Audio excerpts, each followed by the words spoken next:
All right, we are live. Welcome, everybody, to another episode of the Illinois Green Party series. I am your host, David Rich, with a recurring and very special guest, B. Sydney Smith, calling him Sid. Mr. Smith, thank you for joining us again. Thank you, David. It's a lot of fun to be here. Yes, thank you. I very much enjoyed our last time here on the show. So, okay, let's just get going because we have a lot to talk about because it turns out you are just like encyclopedic and a wealth of very, very important information. I've been watching quite a few of your videos on YouTube since our last chat here. Since you brought that up, I'll just mention that I have a brand new one. I've been working on it for far too long, 3 months, I think. That is just going to be released tonight on my YouTube channel. It's called Why Civilizations Die. And it's an analysis. Actually, a lot of the stuff that we talked about when we were last together a month or two ago. Mm-hmm. But it's that I was making that video at the time, and now it's all finished. So on YouTube/B Sydney Smith, it'll be up in the next several hours. Well, that's fantastic. I look forward to seeing it. And another thing I wanted to point out too is I ended up by your request or by your recommendation, buying a book by John Michael Greer, who is a druid, a high druid priest, and he is also fantastically knowledgeable about things. He wrote a book called The Blood of the Earth, an essay or treatise, I think it's essay on magic and peak oil, which is something that I think people would look at and go, what? And so, but if you read it, I myself, I think I mentioned this last time, having a very long history in with magic and occultism and that sort of thing. It was all very accessible to me and very familiar. So I really appreciated the book, and it was just a very pervaded with wisdom. I find Greer to be such a gifted writer. He can turn a phrase, and he can construct an argument, and he can keep you involved, and he can surprise you with the simplicity of and the penetration of his understanding. I'm always sort of in awe. Yes, and I'm trying desperately to find his contact information online to see if I can get him on the show because he's a fantastic man. But we'll see what happens. Okay, so your video is coming out tonight. That's awesome. And why don't we go right into? We're talking before the show about what we wanted to discuss tonight, and we talked about renewable energy sources. So why don't you go ahead and just take the reins? Sure. Green. Oh, froze again.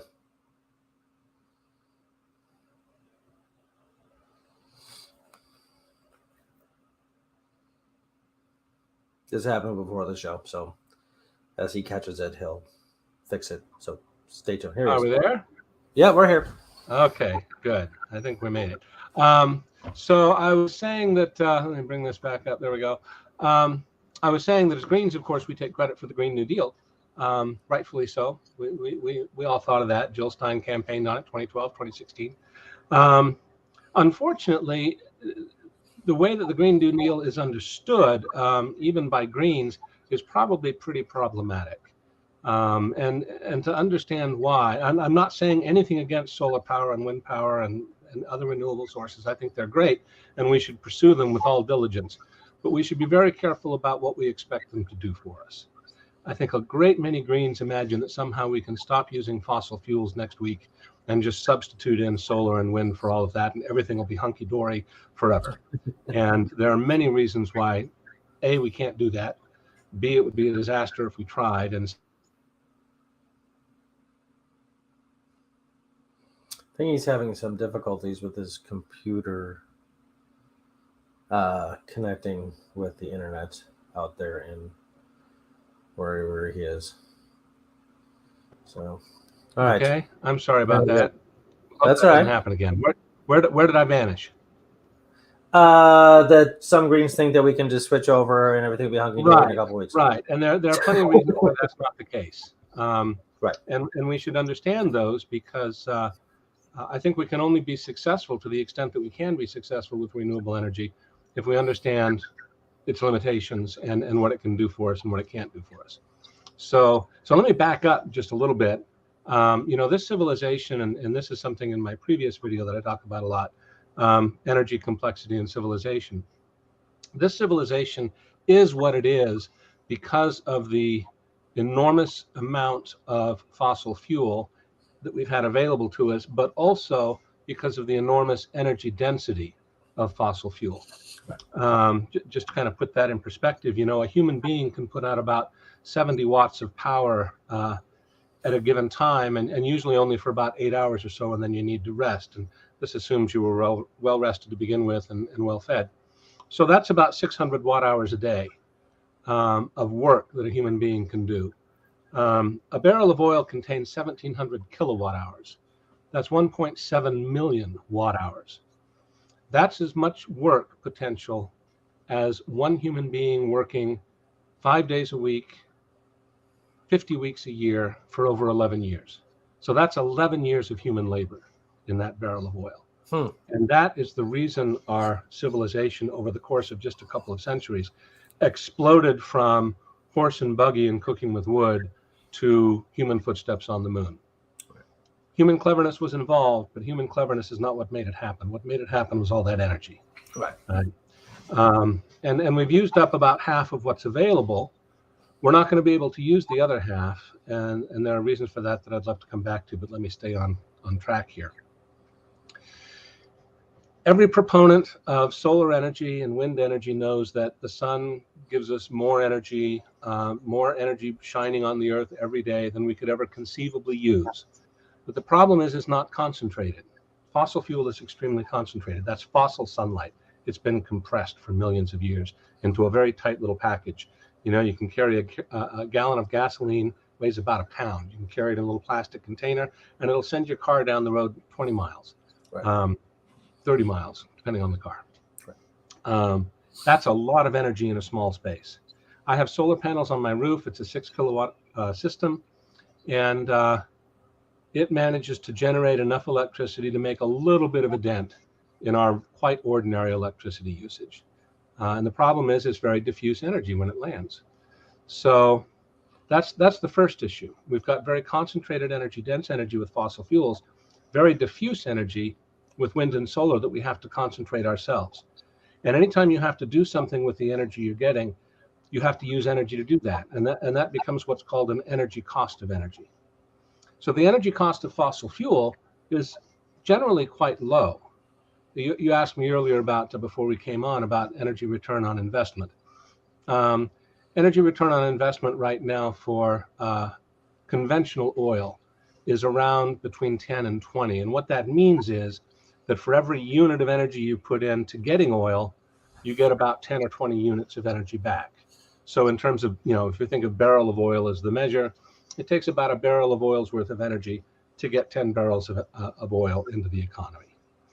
The energy return on investment for solar is comparable. In fact, it's even a little bit better at the point that it's generated. But getting it concentrated into the place where it can be used, right? Instead of that trickle of electricity coming out of the solar panel, I need 120 volts and maybe 15 amps coming out of the outlet in my house. Getting it concentrated into that point of use itself takes a whole lot more energy. And when we take that whole life cycle into account, the EROI for solar drops enormously. And so that's kind of the first thing, is we've got concentrated energy versus not concentrated energy. The second thing is people think of solar energy as renewable. And that's a little bit of a misunderstanding. The sunlight itself is renewable, if you want to think of it that way. I mean, it's just always arriving, right? It's constant. We're always getting sunlight, so we can't use it up. In that sense, it's renewable. But all the stuff we need in order to turn that sunlight into power we can use in our civilization, none of that stuff is renewable. The metals and the silicon wafers and the wires and all of the fossil fuel that has to be used to manufacture all those things and to move them around and to make it all work, none of that stuff is renewable. There's a very good writer by the name of Tim Watkins, Consciousness of Sheep, British writer, and he likes to call them, he has an acronym, NRETs, non-renewable renewable energy harvesting technologies. Because the technologies, the machinery that we need to get those renewable energy, none of that's renewable, right? You can't use it over and over. Once you use it, it's done. So that's the second problem. There's a third problem. The energy sources that we have had in the past, whether they be wood or coal or oil or gas, They're just sitting there, and whenever you need the energy, you just stick them in the engine and it goes. The sunlight and the wind aren't just sitting there. They come and go. They're intermittent. And our civilization is built around having a steady supply of electricity and steadily available transportation 24/7, 365, right? All the time. If you switch off the power to an iron smelter, it takes days to get it going again. You can't do that. You can't just stop the trucks for 3 or 4 days because it's cloudy or because the wind stopped going. Because when you do that, it disrupts the supply chain. And we all know now only too well what happens when you disrupt complex, fragile supply chains. And there are 100 other such points to be made about intermittent energy. So in order for renewable sources of energy to work for our civilization as it is now, we need some way to make that an on-demand kind of energy, which means we need to be able to store it in some way that we can draw upon whenever we need it. And now we're talking about something that's very expensive. And the energy return on investment for that makes it so expensive that it's probably not something we can actually use long term, because we'd have to put more energy into using it than we end up getting out of it. And that's something that Green New Dealers need to really understand. This is not to say they're bad technologies or that we shouldn't use them. We should. But they're not going to support civilization as we have known it. It's going to have to be something different, something not built around the kind of energy density and energy availability that fossil fuels gave us. Finally, we really don't have a choice about. Well, let me back up just a little bit. One of the things that I often hear from people is they say, well, why should we worry about the energy return on investment? Because, say we just had a socialist system, then we don't have to worry about whether it's profitable. We just divert our resources to getting the energy that we need. And in a sense, that's true. But in a very important sense, it's not. Because when we say energy return on investment, we're not talking about money. Money has no intrinsic value. Yep. We're talking about the energy cost. Right? The energy invested to get that energy out. And if that's too much, then the equation doesn't balance and you're not going to be able to use it for your civilization. So these are kind of the main things. Let me stop there and see what you think about that. Well, no, I think it's all very interesting. I think it's spot on. I mean, I've heard arguments again for, against, and in the middle of concerning sustainable energy. I think one of the things I heard that really rang as important to me that I think people aren't realizing is that, let's say that as a renewable, whether it be solar, wind, geothermal, whatever, that we can construct a certain renewable energy system that can support all our energy demands as of now and in the let's say unforeseeable future.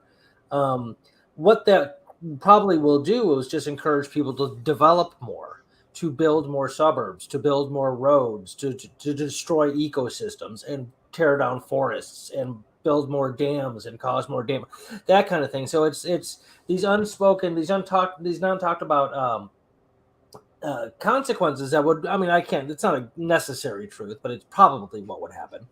One thing we know for certain is that if energy is available, we'll use it. Right.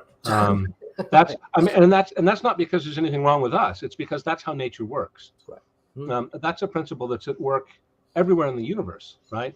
Everywhere there's an energy gradient, some way is going to be found to reduce that energy gradient. Right. And it's happy to use us to do it, right? And so that's one thing. But there's an interesting point you're making here. Suppose it were all true. So, suppose we could get just unlimited energy from these renewable sources, that all of our energy worries were over. Would that be a good thing, or would that be the worst disaster that could ever befall us? Right. I'll argue it's the latter. I would. And there are easy reasons to see why. If you spend energy in the world through a machine, through lights, through talking on the computer, through cooking your dinner, through manufacturing clothes, and digging a hole, however you spend energy, that energy can only be expressed through matter. Correct. And when you express energy through matter, there's the first and second law of thermodynamics. When you express energy through matter, work gets done on the matter, and entropy increases. Right. And that increase in entropy is then present in the matter itself, right? Humpty Dumpty gets broken, the toothpaste comes out of the tube, and you can't put it back again. So all use of energy has this effect. So take something as simple as iron. Iron is pretty important. There's no level of technology you can manage without iron. Even a plowshare requires iron, right? You can back 2,000 years, you need iron to do that. One of the big transitions in early human history was when we figured out how to work iron, because it's so important. The thing is, although iron is the most abundant element in the planet, most of it's where we can't get at it because it's under the crust, and we don't have a way of getting down there. So we have to find those bits of iron that are in the crusty bits on the surface. We have to find iron ore. Well, we already found most of it, and we've used most of it. At present rates of use, we'll have used up all the usable iron ore that we know about, and we've looked really hard now, so we really do think we found most of it. We'll use up almost all the iron ore we know about within a generation, maybe two. Wow. And then it'll be gone. And you can't run a civilization, not any kind of civilization that we know about, without iron. Now, from the point of view of the iron being smelted in the furnace, the iron doesn't care whether it's a coal-fired furnace or an arc furnace run by sunlight. From the point of view of iron, makes no difference. The iron is getting used up. Sure. And what's true of iron is true of every other finite resource that we're busy burning our way through. And you can make a long list: iron and silver and all kinds of minerals and other things that we need. And just laying aside, even at the moment, the impact on the ecological environment, right? Which would be catastrophic. Right. So, yeah, heavens to Betsy, thank goodness we don't have an unlimited supply of energy available to us. Because if we did, we'd destroy civilization by the time you and I are ready to go to the grave. Yeah, right, exactly. Yeah, okay. One of the videos I saw where the EROI, the energy return on investment, came up, it was a very, very nuanced and sophisticated modeling that you were describing. Can you just elaborate a little bit more on that whole thing besides the EROI thing? And I'm trying to remember the name of the video, and if I'm putting you on the spot here, I apologize. Well, I talked about EROI first of all in that original video at Virginia Tech, the hour-long thing. In the newer videos, I talk about it in the video on energy, and in the video on especially on energy complexity and civilization. A lot of people have spent a lot of time looking at EROI. Just again, to remind people what that means, it costs energy to get energy. And there are two ways of thinking about that. You can think of energy cost of energy. What percentage of the energy I get has to be spent in getting it. So, if investing 1 barrel of oil gets me 10 back, then my energy cost of energy is 10%. Yeah. Right? Because it cost me 1 to get 10. Right. Flip that over, you get what's called energy return on investment. Just another way of looking at essentially the same relationship. They're the same numbers. Just take the fraction and turn it over. So when we were hunter-gatherers, it's the royal we, right? Humanity. When we were hunter-gatherers, our EROI, our source of energy was plants and animals, right? And burning wood. That was it. Our EROI was, we think, around 30 to 40% most of the time. Now, being a hunter-gatherer was a good deal because you didn't have to work that much. Society wasn't complicated. There were very few people to boss you around.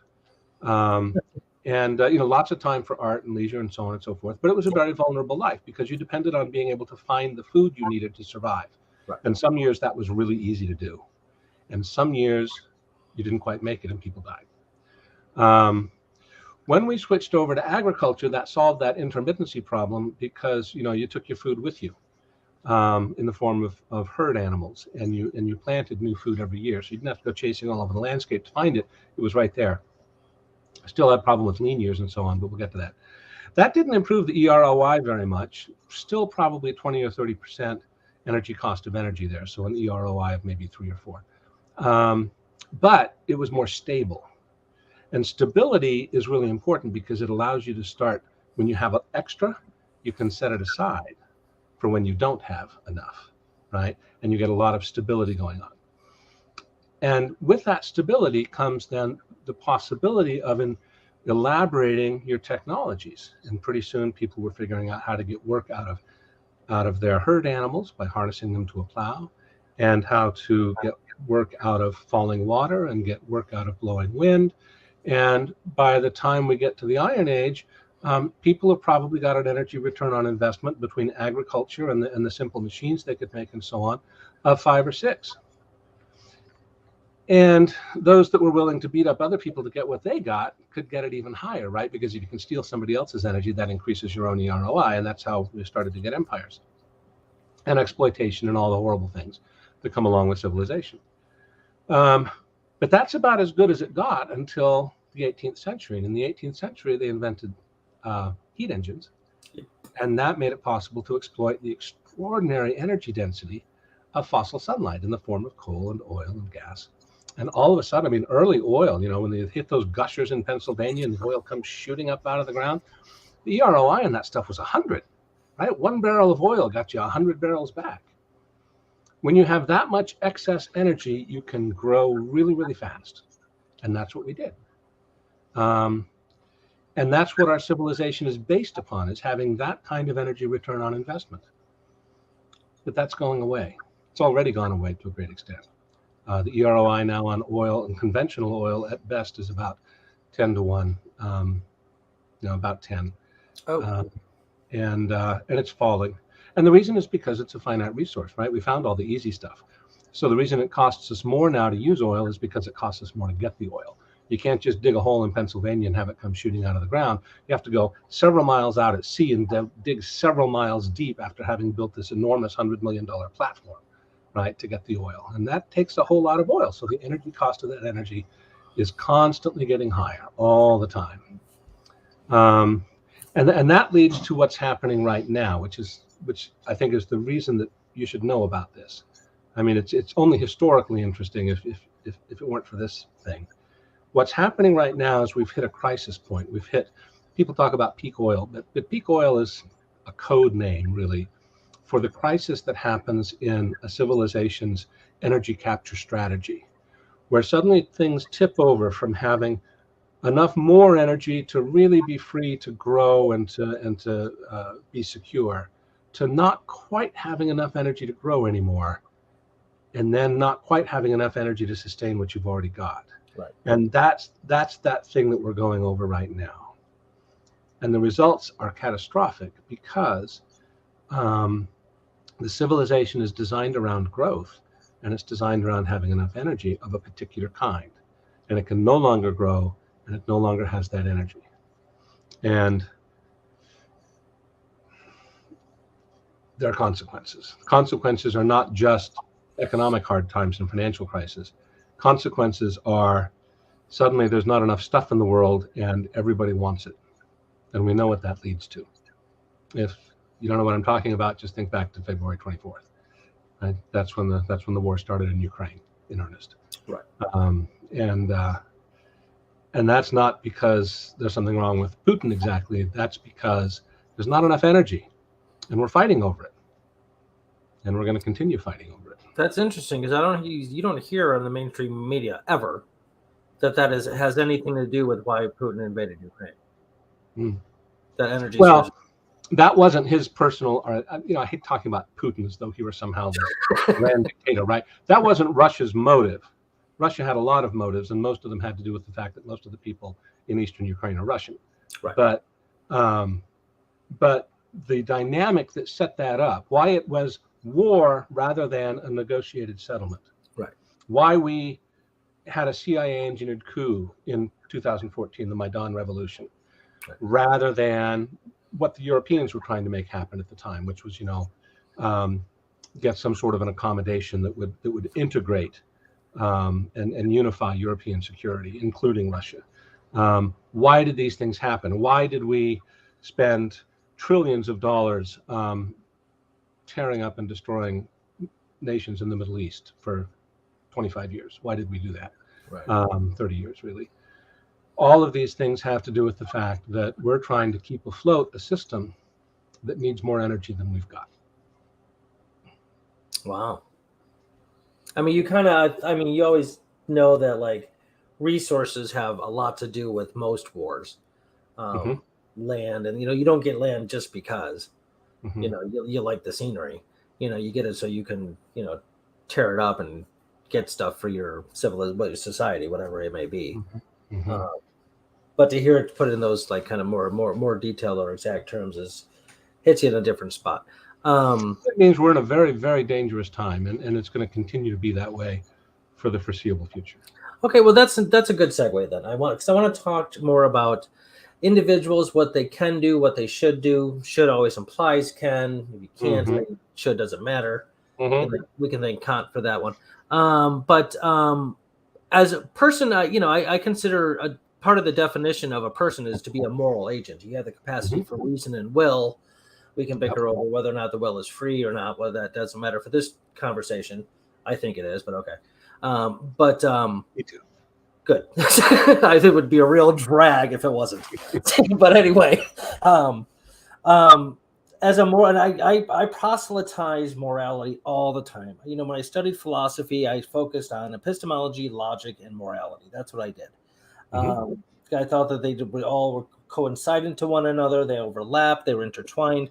Um, each person has, by definition, has access to their moral intuition, otherwise known as your conscience. Hmm. Via analytical or reasonable skills, reasonable methods, you can access things and figure out for yourself what is right, what is wrong. And that's a massive oversimplification of what morality You can at is. least try to. You can at least try to. You might not always succeed. No, I'm not. There's nothing perfect about this process. Hmm. But it's something that I bring up a lot because, especially like when it comes to like authoritarianism, I can't stand that stuff. And like policing in America, where you have to obey them because somehow they're morally and or intellectually superior to you or some nonsense. When when the government through the law forces you to do what is morally wrong, Hmm. then we got big problems there. Hmm. Um, what as a moral agent, like let's assume everything you're saying, or whatever group of people are saying, like pretty much it's over. We can't do anything about it. That's really going to do anything. As a moral agent, what should we do anyway? Even if it's the ultimate goal to reverse all this crap is futile, there's still things we can reconfigure our situations personally in community to make life a bit better until it all just falls out. Well, I think there are two questions hidden in that. One of them is, how do I personally, or as a member of my community, help my community to cultivate resilience? Because times will get tough. Yeah. Times are already very tough in many places in the world, and it's going to get tougher.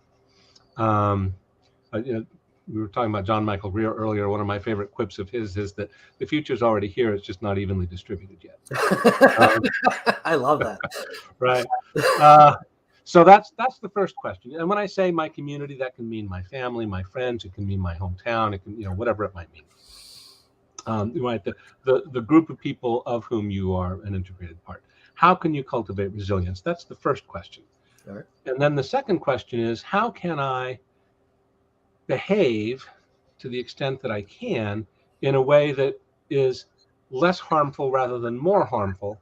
How can I mitigate rather than exacerbate this decline, this disaster that's going on? And those are really two different questions, but they're obviously related, right? Because they're both about, okay, this thing is unfolding and it's looking pretty bad. What do I do? Right. So let's talk about the resilience first. Okay. The first video that I made in the new series on how to enjoy the end of the world is called Why You Shouldn't Let Collapse Get You Down. And I made that one first because it's getting people down, really down sometimes. Yeah, sure. When I started getting comments on YouTube, I realized there are a lot of people out there who are just in despair about what's happening and can't cope with the way it's making them feel.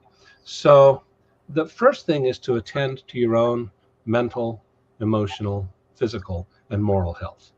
And all four of those things deserve your careful consideration, right? So eating well, getting sleep, having good habits, doing something that gets you some exercise, physical health, emotional health, trying to form good relationships, finding the proper distance in those that are not so good, Sometimes the proper distance is, like a continent in between. You just need to find out what you need for your own emotional health. And never be afraid to ask for help with that, right? From friends, family, or even professionals. Mental health. We live in an information environment, a faux and ersatz popular culture that is constantly bombarding people with the worst, most awful messages, designed to make you feel insecure so that you'll spend money, right, to feel more secure, so that you'll have the right clothes, have the right look, have the right friends. You got to go out and spend money to do this. One of the most important things a person can do if you've got commercials coming through your television, take a shotgun and shoot it.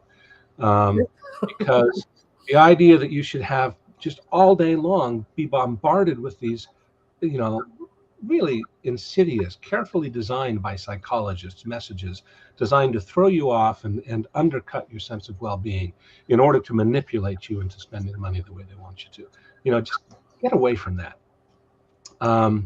So attend to your mental health and attend to your moral health. It's important for us to realize that we are not what we imagine ourselves to be. At the end of the day, we are what we do. And so aim to do those things that make you the person you want to be. That's the basic principles of good moral health are available everywhere, right? From Confucius to Jesus to, many, many modern voices. All those guys. Yeah. The golden rule and the rest of it. So what is it? Physical, emotional, mental, and moral health. Attend to those things. That's the first thing for cultivating personal resilience. Second thing, learn to do real things. The world likes to keep us occupied with doing things that aren't real, right? So you go to work and you shuffle paper around, right? That's the cube farm equivalent of digging a hole and filling it back up again. It's not a real thing. Real things are things that feed us or that give us shelter, or So bake bread, make something, make music, make art, make culture, do real things. Get your hands on the world, because you get well-being from doing that. Doesn't mean you can't play video games. I do, but that's not where you're going to get your well-being from, generally speaking. And when you start doing that, you start realizing that you can be much more self-reliant than you ever were. There are going to be times in the future when fresh water or food or keeping warm, it's already an issue in most of the world. It's going to be an issue here for a lot of people. So as you start doing real things, you become more self-reliant. You realize that you aren't going to starve if you've got a bag of rice or some beans or a little garden plot with some things growing in it, because you can manage, you can put that meal together, not just for yourself, but for the people you care for. You can repair things, you can mend things, you can make things. Don't try to do it overnight. Just begin, right? And make that your lifestyle. I think these are the ways to cultivate personal resilience. And remember, just the last thing I'll say about it, individuals aren't resilient, really. Communities are. Right? You can be the most resilient guy in the universe. If you're alone, you're not resilient.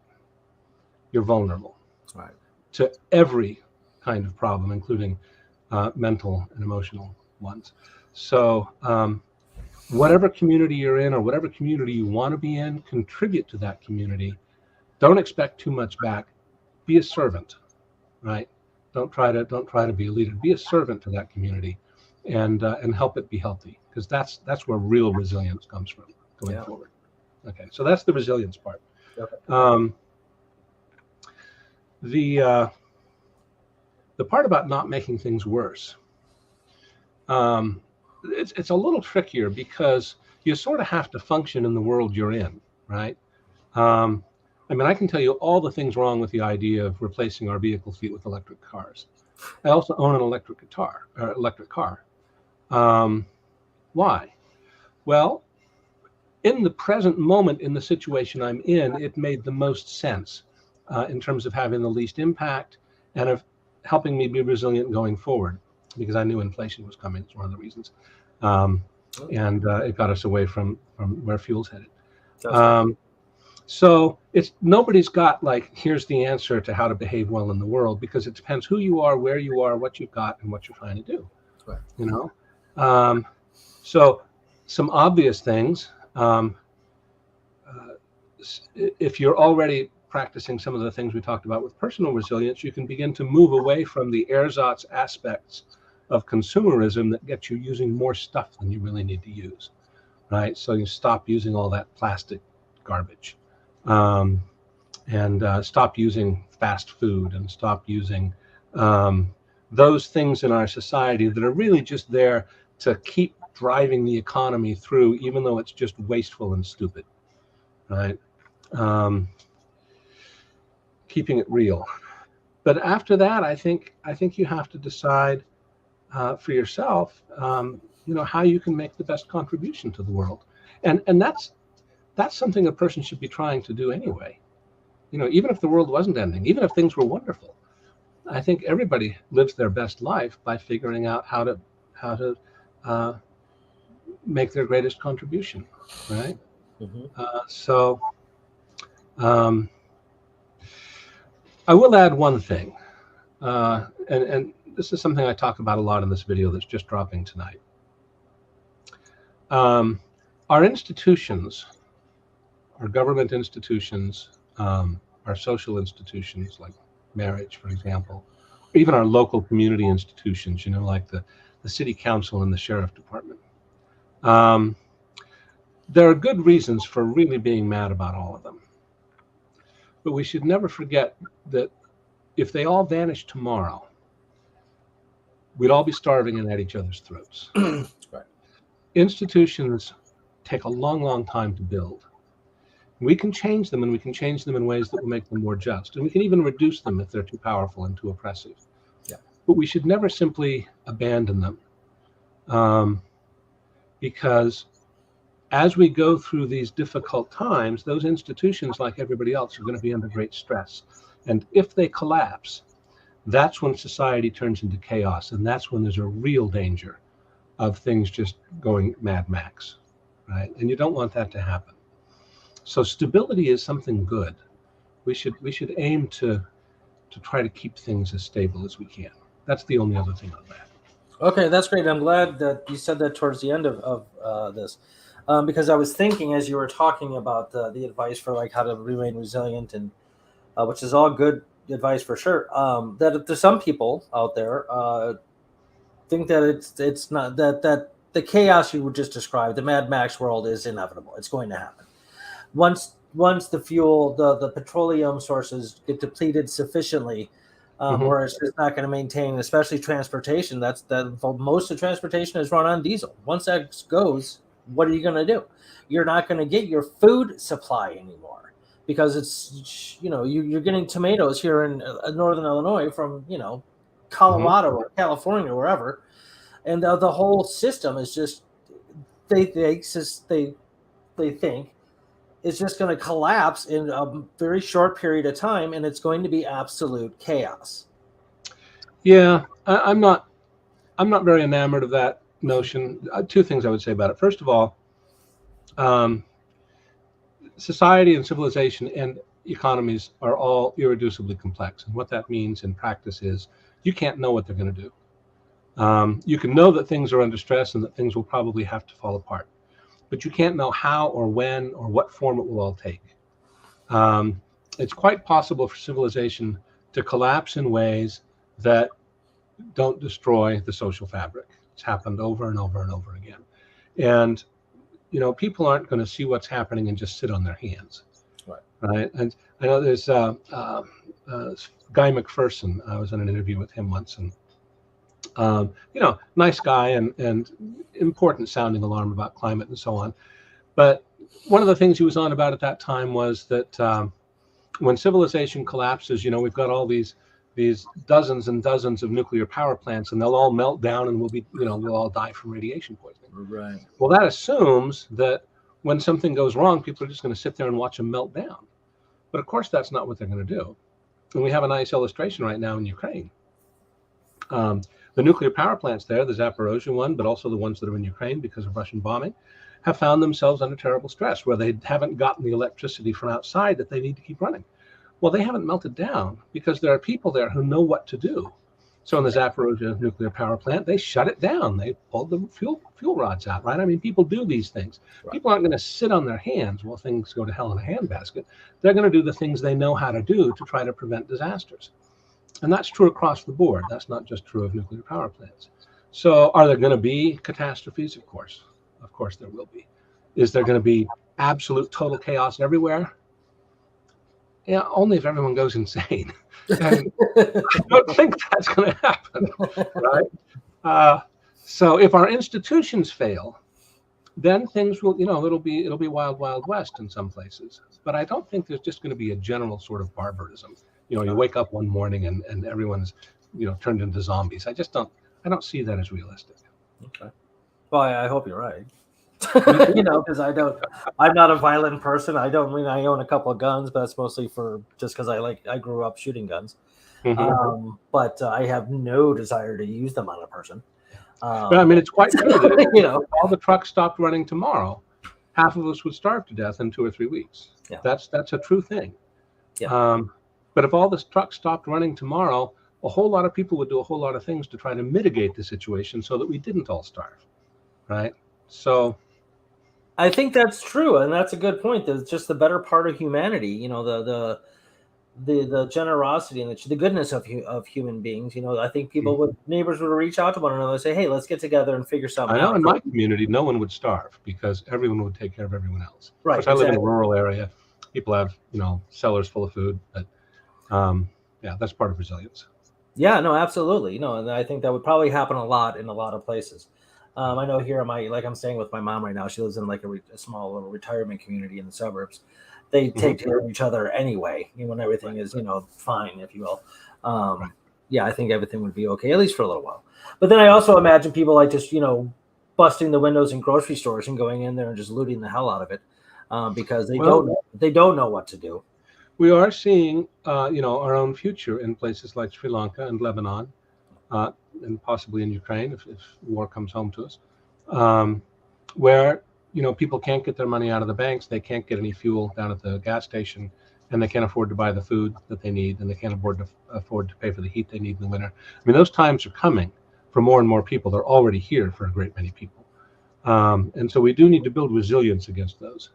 But even in the worst hit places like Sri Lanka and Lebanon, I mean, there aren't people at each other's throats everywhere. Right. They're coping.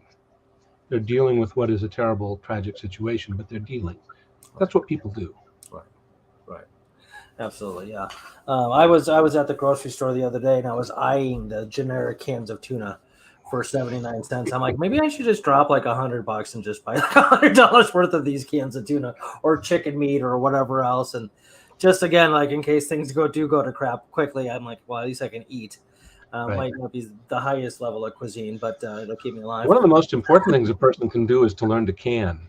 Canning is a fantastic technology. It's been around for 400, 500 years, and it's easy to do.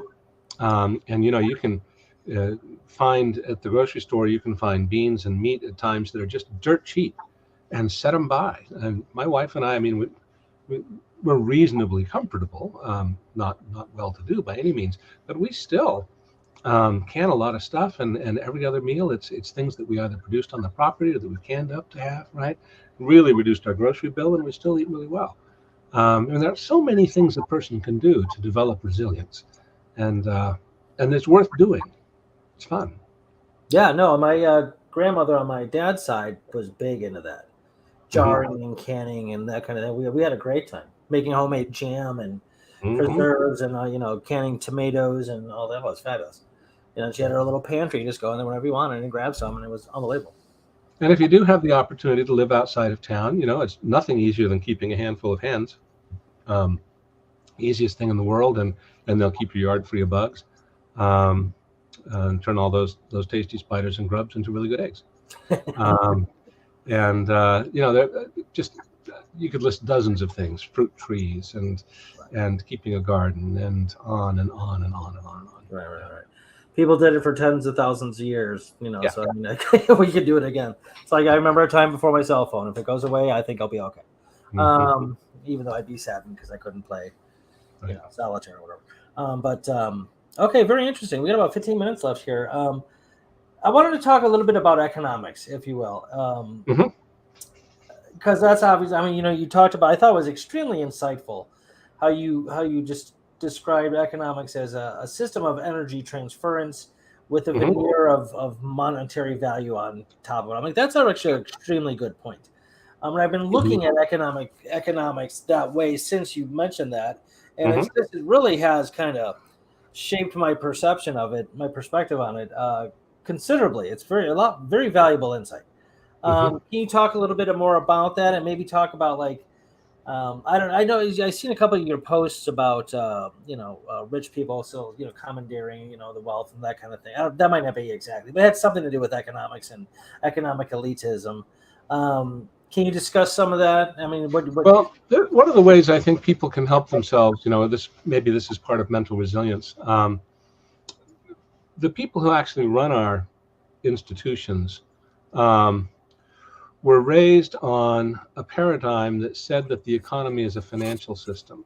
Right. And that if you handle the financial system correctly, if you steward it correctly, it will grow and be healthy.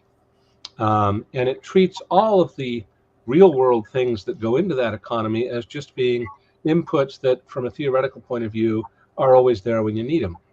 Right?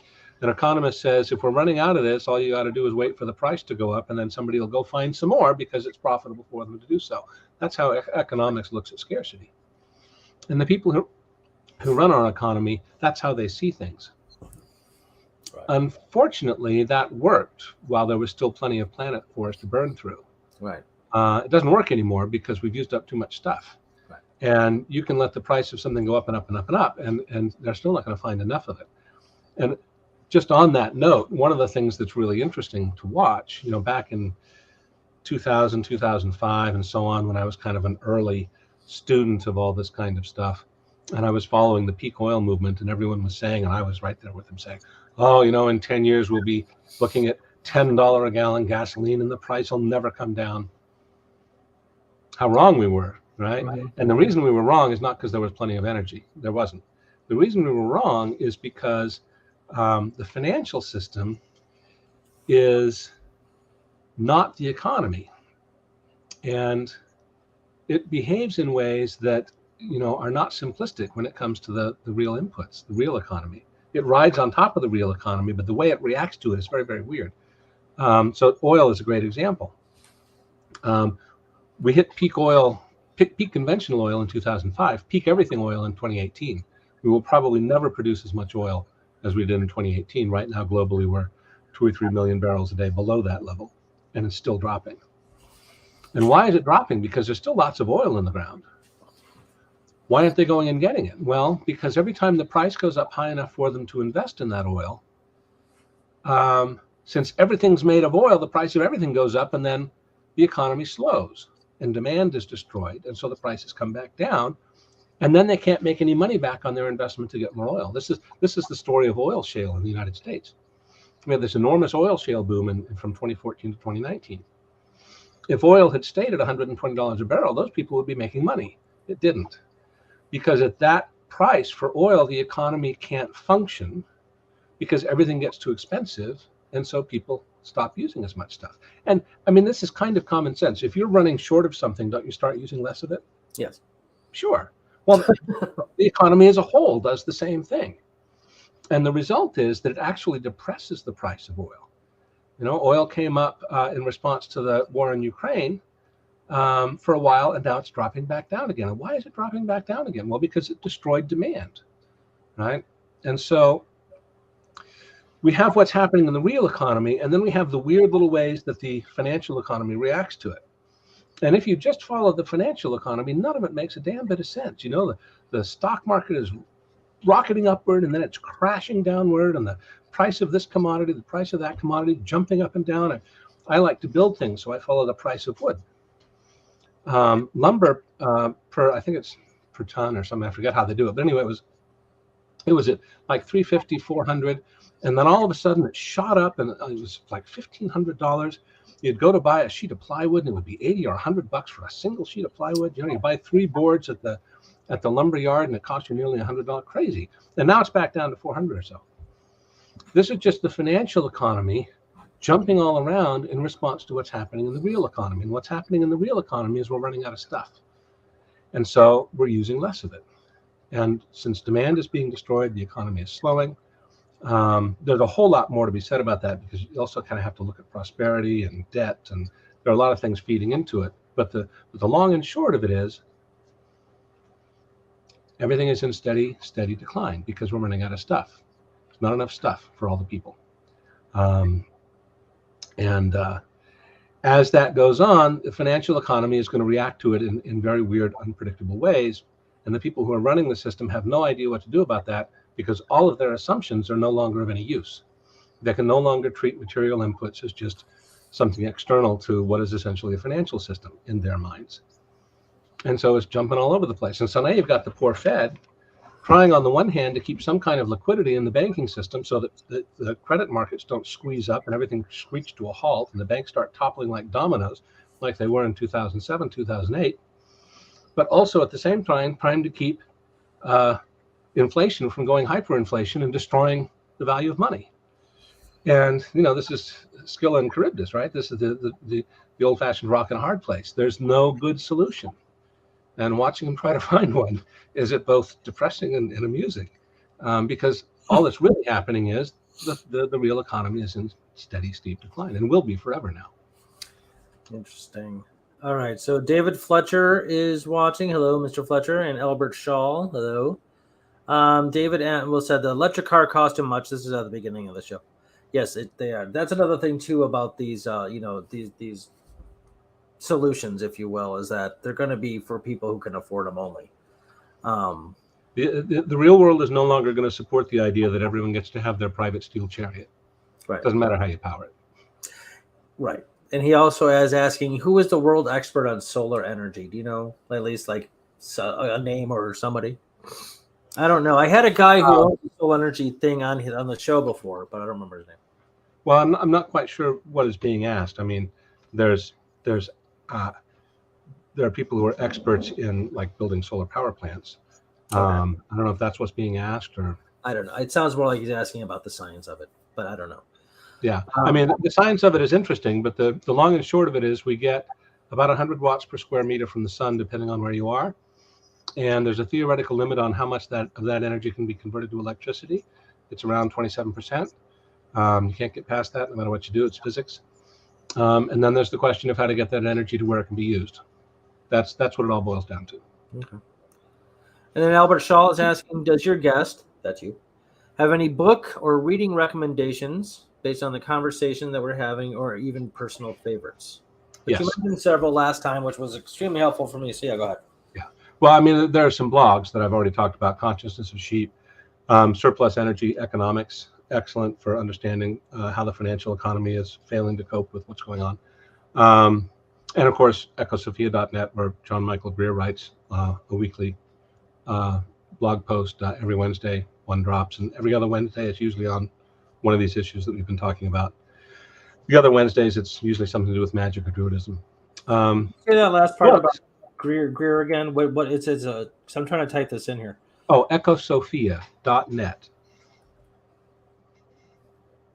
And the other ones I mentioned were Consciousness of Sheep. Not that one. .co.uk actually. But if you just look, if you Google Consciousness of Sheep, it pops right up. Okay. And Surplus Energy Economics. Again, same thing. If you Google that, the blog will pop right up. As for books, I think Greer's Economics as If the Future Mattered is an outstanding one.